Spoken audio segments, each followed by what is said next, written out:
नमस्कार, स्वागत है आप सभी का डीडी न्यूज के इस खास बुलेटिन एक्सप्रेस 100 में, जहां हम आपके लिए लेकर आते हैं राजनीति, मनोरंजन, देश, दुनिया, खेल और व्यापार जगत की सभी बड़ी खबरों को एक्सप्रेस यानी कि फटाफट अंदाज में। आपके साथ मैं हूं संध्या शर्मा। तो देखिए खबरें तेज रफ्तार से।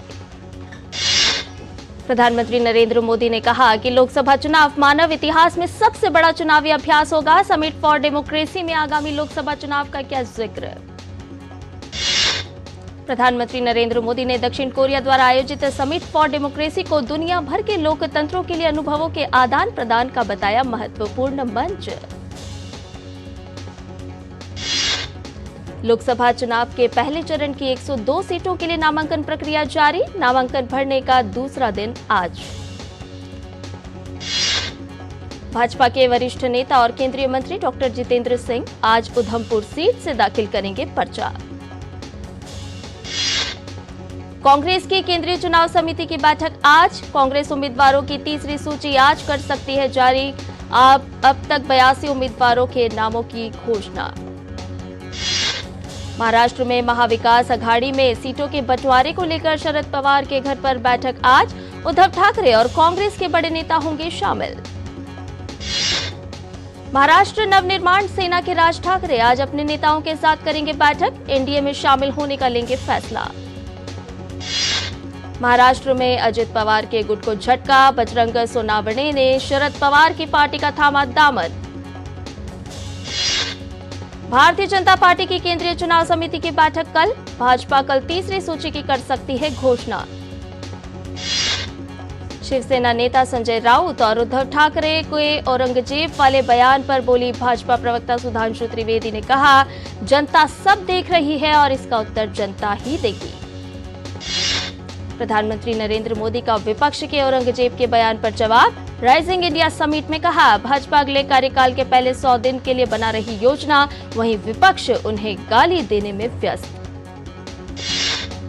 प्रधानमंत्री मोदी ने कहा, सरकार अपने 10 साल के कामकाज का रख रही रिपोर्ट, वहीं हम अगले 25 साल के विकास का भी बना रहे रोड मैप। समाजवादी पार्टी की सहयोगी अपना दल कमेरावादी इंडी अलायंस से हुई अलग। पल्लवी पटेल की पार्टी ने अकेले चुनाव लड़ने का किया फैसला। बिहार में पप्पू यादव की जन अधिकार पार्टी का कांग्रेस में विलय। पप्पू यादव ने कहा, लोकतंत्र तथा संविधान बचाने के लिए कांग्रेस में हो रहे हैं शामिल। बिहार में पूर्व विधायक अभय कुशवाहा ने जेडीयू से दिया इस्तीफा, आरजेडी में होंगे शामिल। बिहार में एलजेपी नेता पशुपति पारस पर जल्द आखिरी फैसला लेगी आरजेडी। लालू यादव की हरी झंडी का है इंतजार। असम में कांग्रेस सांसद अब्दुल खालिक ने अपना इस्तीफा वापस लिया। कांग्रेस पार्टी से दिया था इस्तीफा। हिमाचल प्रदेश कांग्रेस अध्यक्ष प्रतिभा सिंह मंडी से नहीं लड़ेंगे चुनाव, बोली सक्रिय नहीं है कार्यकर्ता। लोकसभा चुनाव से ठीक पहले जम्मू कश्मीर में भाजपा नेता लाल सिंह कांग्रेस में हुए शामिल। कहा, सूबे ही नहीं देश के हालात बदलने की है जरूरत। झारखंड में मांडू विधायक के कांग्रेस में शामिल होने से भाजपा खफा। विधानसभा से अयोग्य घोषित करने की कर रही मांग। तमिलनाडु भाजपा की बैठक आज। लोकसभा उम्मीदवारों के नामों पर होगी चर्चा। लोकसभा चुनाव के लिए अन्ना द्रमुक और डीएमडीके के बीच सीट बंटवारे पर समझौता। तमिलनाडु की 5 सीटों पर लड़ेगी डीएमडीके। तमिलनाडु में लोकसभा चुनाव के लिए दिनाकरन की पार्टी एएमएमके का बीजेपी संग गठबंधन, मिलेंगी 2 सीट। चुनाव आयोग ने दिनाकरन की एएमएमके पार्टी को प्रेशर कुकर चुनाव चिन्ह दिया। भाजपा के वरिष्ठ नेता अमित शाह ने दिए गठबंधन के संकेत। शिरोमणि अकाली दल ने बुलाई कोर कमेटी की बैठक, जल्द साफ होगी तस्वीर। समाजवादी पार्टी ने लोकसभा उम्मीदवारों की छठी सूची की जारी। पीलीभीत से भगत सरन गंगवार को बनाया उम्मीदवार। नोएडा से प्रत्याशी बदला। बसपा सांसद दानिश अली कांग्रेस में हुए शामिल। अमरोहा सीट से लड़ सकते हैं चुनाव। बसपा ने राजस्थान में लोकसभा चुनाव के लिए 3 और उम्मीदवार किए घोषित। जालौर सिरोही से लाल सिंह राठौड़, भरतपुर से इंजी अंजलाग और कोटा से भीम सिंह कुंतल को बनाया उम्मीदवार। दिल्ली के शराब नीति घोटाले मामले में ईडी के सामने दिल्ली सीएम अरविंद केजरीवाल की पेशी आज। मामले में केजरीवाल को ये 9वां समन। प्रधानमंत्री नरेंद्र मोदी का खराब मौसम के कारण आज से होने वाला भूटान दौरा स्थगित। दोनों पक्ष नई तारीखों पर कर रहे विचार। यूक्रेन के राष्ट्रपति से व्लादिमीर ज़ेलेंस्की की पीएम मोदी ने की बात। जंग खत्म करने पर दिया जोर। शांति के सभी प्रयासों के लिए भारत के निरंतर समर्थन से कराया अवगत।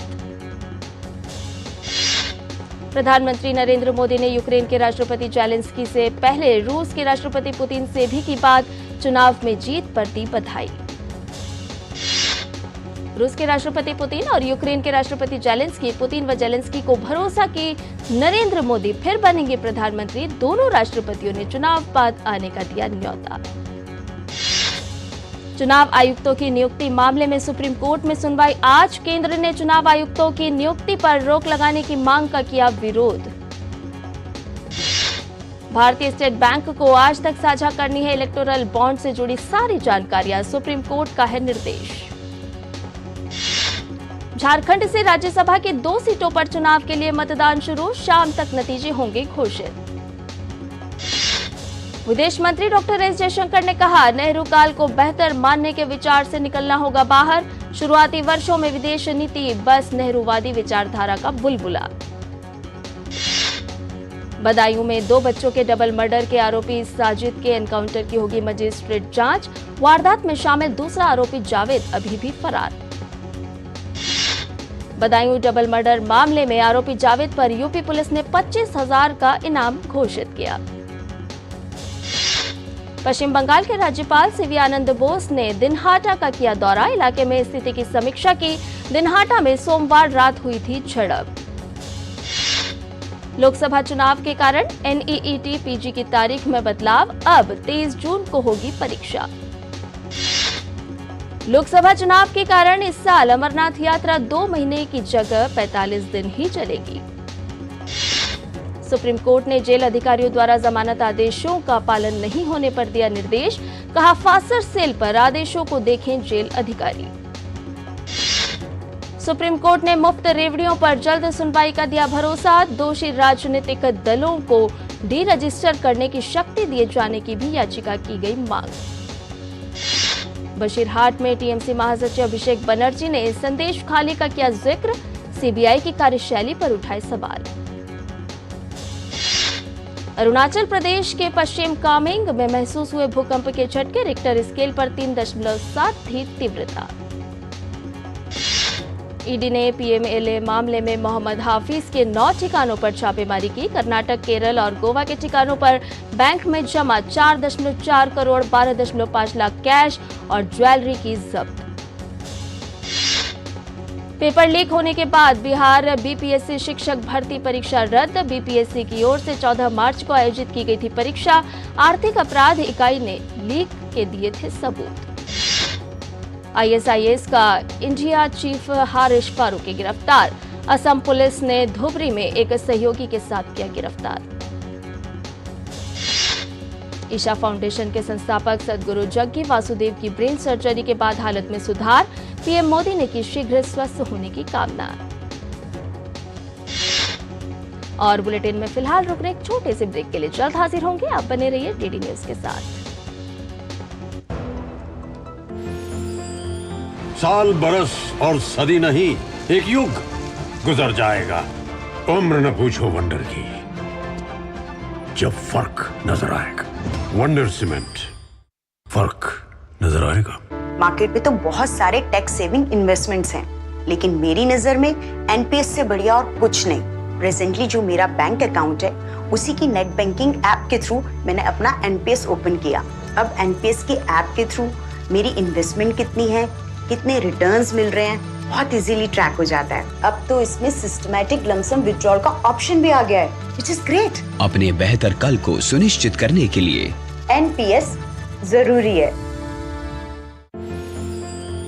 साल, बरस और सदी नहीं, एक युग गुजर जाएगा।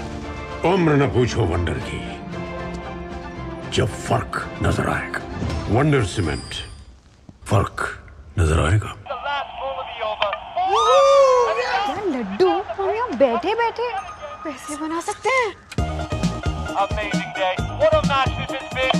Cracking shot. What a kick. What a way to finish the game. Guys, मैं तुम्हारे बिजनेस आइडिया का बड़ा फैन हूं। अब बिजनेस चाहे जो भी, SBI का करंट अकाउंट तो चाहिए ना। SBI करंट अकाउंट से सिंप्लीफाइड बिजनेस ट्रांजैक्शंस और ग्रेट कस्टमर सर्विस। SBI, देश का फैन। साल बरस और सदी नहीं, एक युग गुजर जाएगा।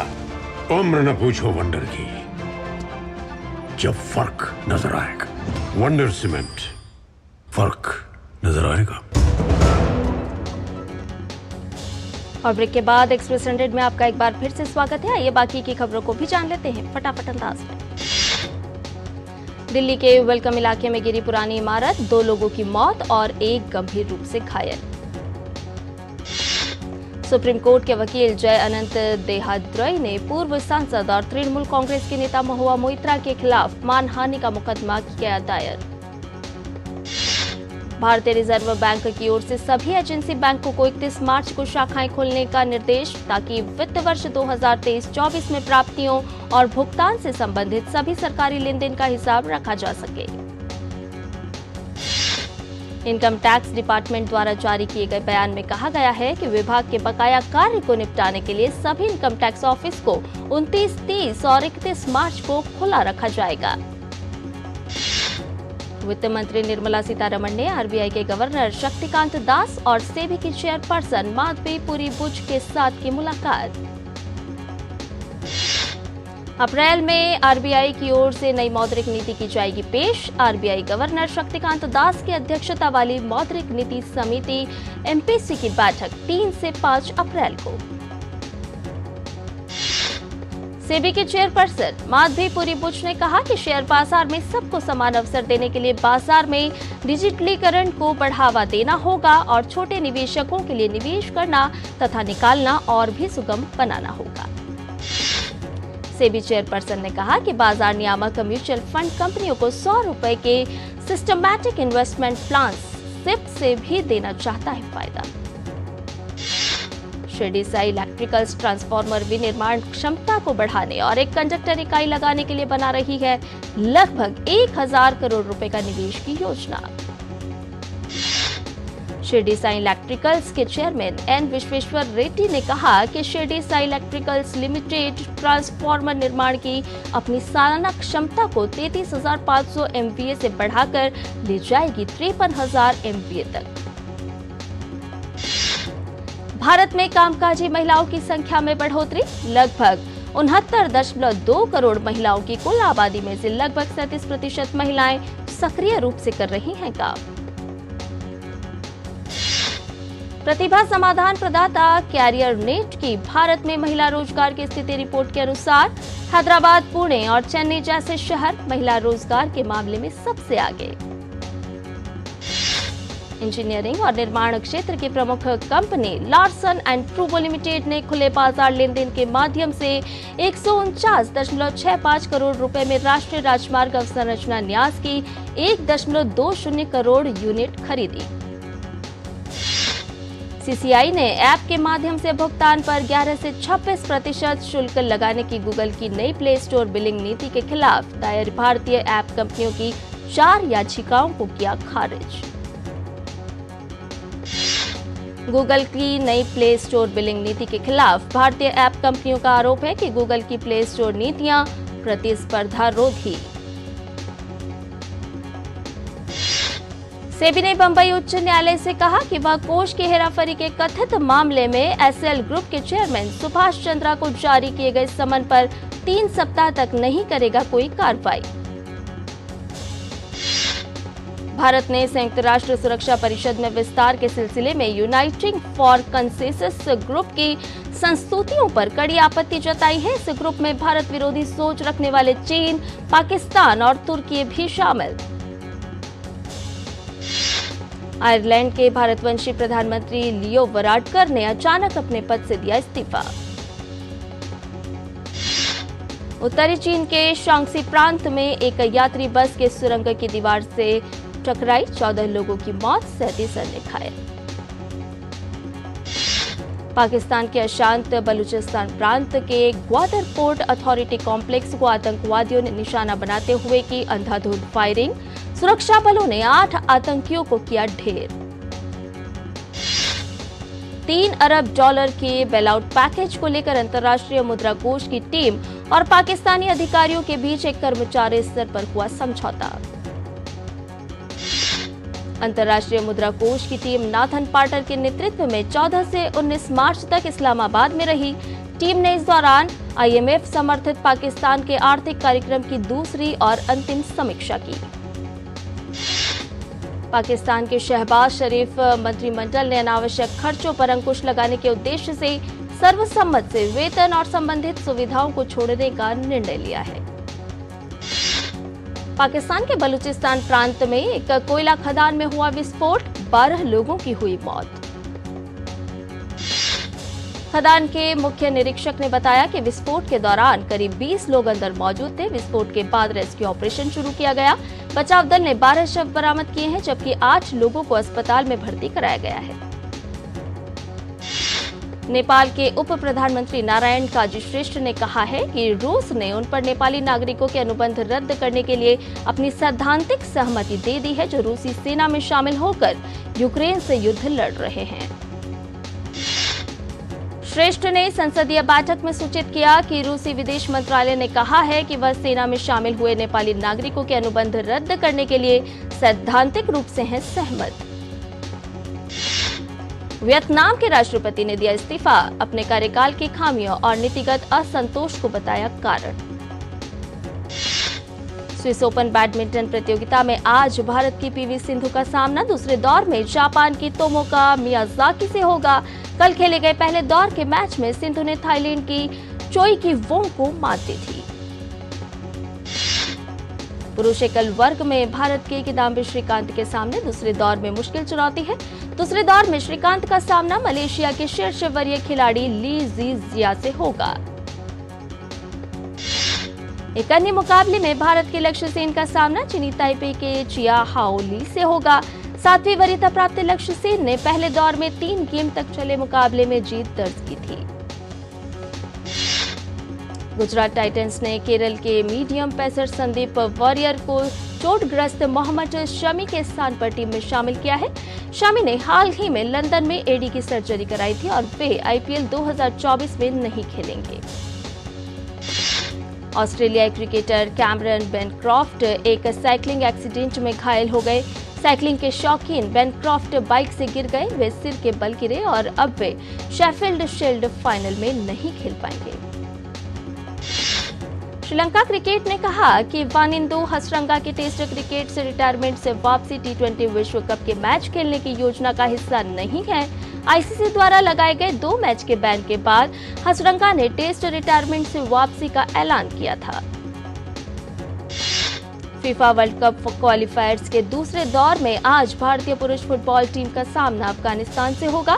क्वालिफायर्स में 2 मैच के बाद भारत के पास एक जीत के साथ 3 अंक हैं।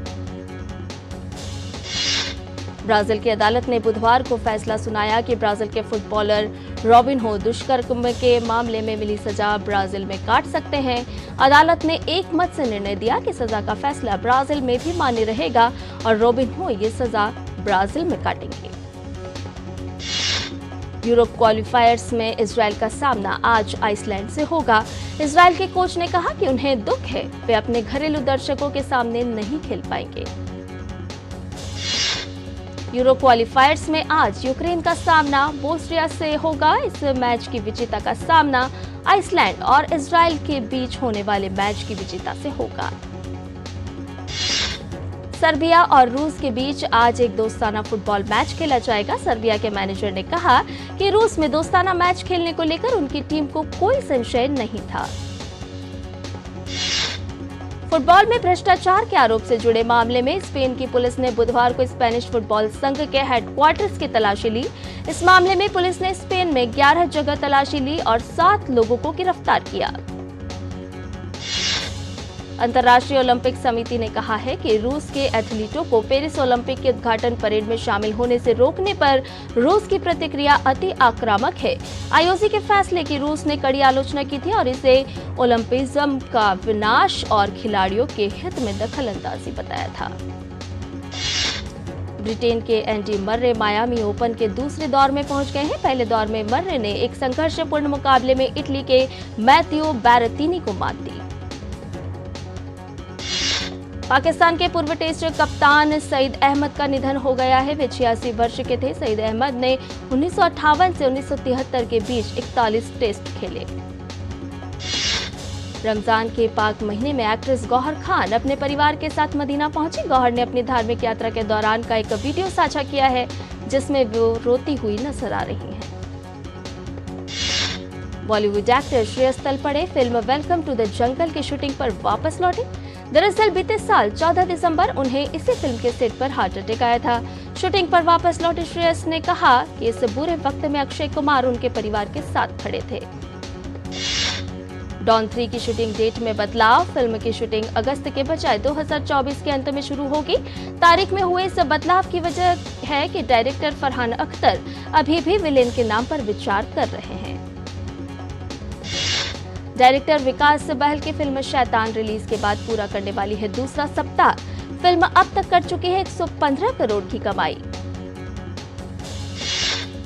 अभिनेत्री प्रियंका चोपड़ा जोनस ने पति निक जोनस और बेटी मालती मैरी जोनस के साथ उत्तर प्रदेश के अयोध्या में राम जन्मभूमि मंदिर में पूजा की।